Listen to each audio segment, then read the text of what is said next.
आता पाहूया पाऊस पाण्यासंदर्भातल्या टॉप 9 बातम्या।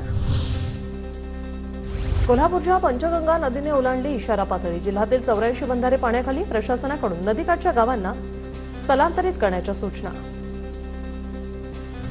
सांगलीच्या शिराळा तालुक्यातील वारडा नदीला पूर। सावर्डे मांगले पूल पाण्याखाली। सांगली कोल्हापूरला जोडणारा हा एकमेव पूल वाहतुकीसाठी बंद।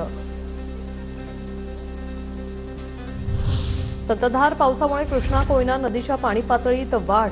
कोयना धरणाची पाणी पातळी वाढली। धरणात सध्या 60.42 टीएमसी पाणीसाठा। पालघर जिल्ह्यात पावसाची दमदार हजेरी। 24 तासात जिल्ह्यात 367 मिलीमीटर पाऊस, तर कोकण विभागात 628 मिलीमीटर पावसाची नोंद। रायगडच्या नागोठणे येथील अंबा नदीच्या पाणी पातळीत वाढ। मुसळधार पावसामुळे नदीच्या पाणी पातळीत वाढ। पंचगंगा नदीजवळील शिवाजी पूल ते गंगावेशकडे जाणारा रस्ता वाहतुकीसाठी बंद केला।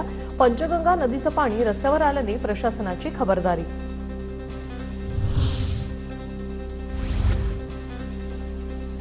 सांगली जिल्ह्यातील वारणा आणि कृष्णा नदीच्या पाणी पातळीत वाढ। औदुंबरमधील दत्त मंदिरात जाण्यास बंदी। नागरिकांना सतर्कतेचा इशारा।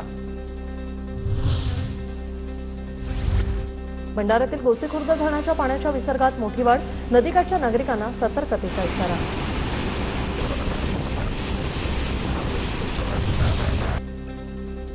चंद्रपुरात अजूनही पूरस्थिती कायम। उमा नदीच्या पुरामुळे शेतीचं मोठं नुकसान। तेजस चौखुंडे नावाच्या युवकाने ड्रोनद्वारे टिपली पुराची दृश्य।